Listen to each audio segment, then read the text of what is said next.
ജീവിച്ചുകൊണ്ടിരിക്കുന്ന നമ്മുടെ നാടിനെ സംബന്ധിച്ചിടത്തോളം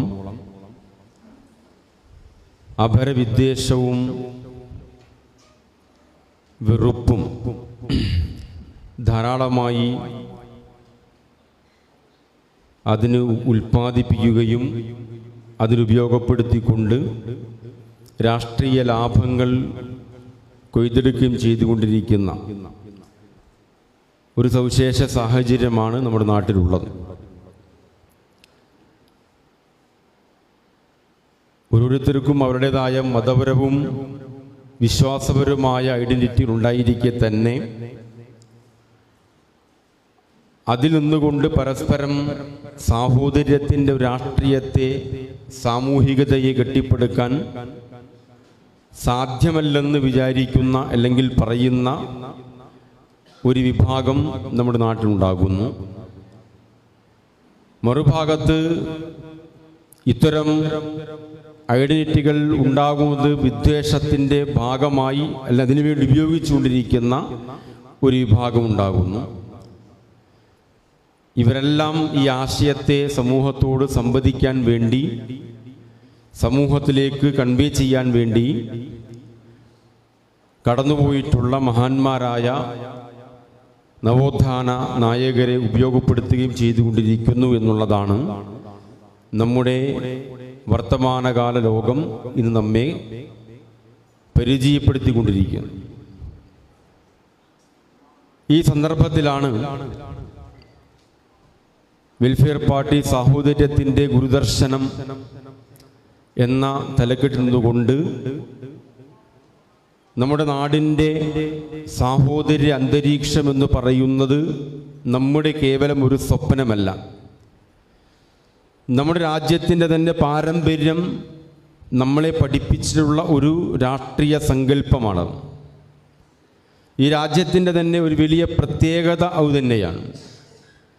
നാനാജാതി മതങ്ങളും ജാതി വിഭാഗങ്ങളുമെല്ലാം നിലനിൽക്കുന്ന ഒരു പ്രദേശമായി, ഒരു രാജ്യമായി, നാടായി നമ്മുടെ നാട് നിലനിൽക്കുമ്പോൾ തന്നെ അതിൽ സോദരത്തേന വാഴുന്ന ഒരു നാടിനെ സ്വപ്നം കാണുവാൻ, അതേക്കുറിച്ച് സംസാരിക്കുവാൻ ശ്രീനാരായണ ഗുരുവിനെ പോലെയുള്ള ഒരു നവോത്ഥാന നായകന് സാധിക്കുന്നു എന്നുള്ളത് ഈ രാജ്യത്തിൻ്റെ പാരമ്പര്യവും ജനതയുടെ ഒരു സംസ്കാരവും അതായതുകൊണ്ടുകൂടിയാണ്. പക്ഷേ ഈ സാഹോദര്യ സങ്കല്പങ്ങൾക്ക് മേൽ കരിനിഴൽ വീഴ്ത്തിക്കൊണ്ടാണ് പുതിയ കാലത്ത് ഫാഷിസ്റ്റുകൾ ഈ രാജ്യത്തെ സമീപിച്ചുകൊണ്ടിരിക്കുന്നത് എന്നത് ഗുരുദേവ ദർശനങ്ങൾ കുറച്ചുകൂടി സമൂഹത്തിലേക്ക് പ്രചരിപ്പിക്കപ്പെടേണ്ടതിൻ്റെയും സമൂഹവുമായി അതേക്കുറിച്ച് സംവദിക്കേണ്ടതിൻ്റെയും ആവശ്യകതയെക്കുറിച്ച് നമ്മെ ബോധ്യപ്പെടുത്തുകയാണ്. വെൽഫെയർ പാർട്ടിയെ സംബന്ധിച്ചിടത്തോളം വെൽഫെയർ പാർട്ടി സാമൂഹ്യനീതി എന്ന രാഷ്ട്രീയത്തെ മുന്നോട്ട് വെക്കുന്ന രാഷ്ട്രീയ പ്രസ്ഥാനമാണ്.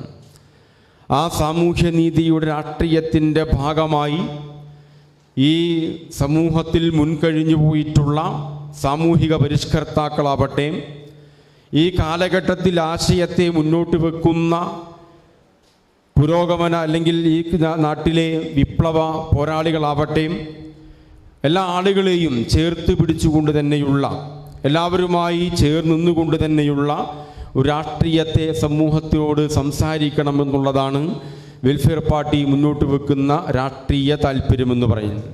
ബഹുമാനായ ഈ യോഗത്തിൻ്റെ ഉദ്ഘാടകൻ കഴിഞ്ഞ കുറച്ച് മാസങ്ങൾക്ക് മുമ്പാണ് കേരളത്തിൽ തിരുവനന്തപുരം മുതൽ കാസർഗോഡ് വരെയുള്ള ഒരു സാഹോദര്യ പദയാത്ര സംഘടിപ്പിക്കുകയുണ്ടായിരുന്നു. ആ പദയാത്രയിലുടനീളം ഈ സമൂഹത്തോട് ഈ രാഷ്ട്രീയ പ്രസ്ഥാനം സംസാരിച്ചതും ഇതേ രാഷ്ട്രീയ ആശയത്തെക്കുറിച്ച് തന്നെയാണ്.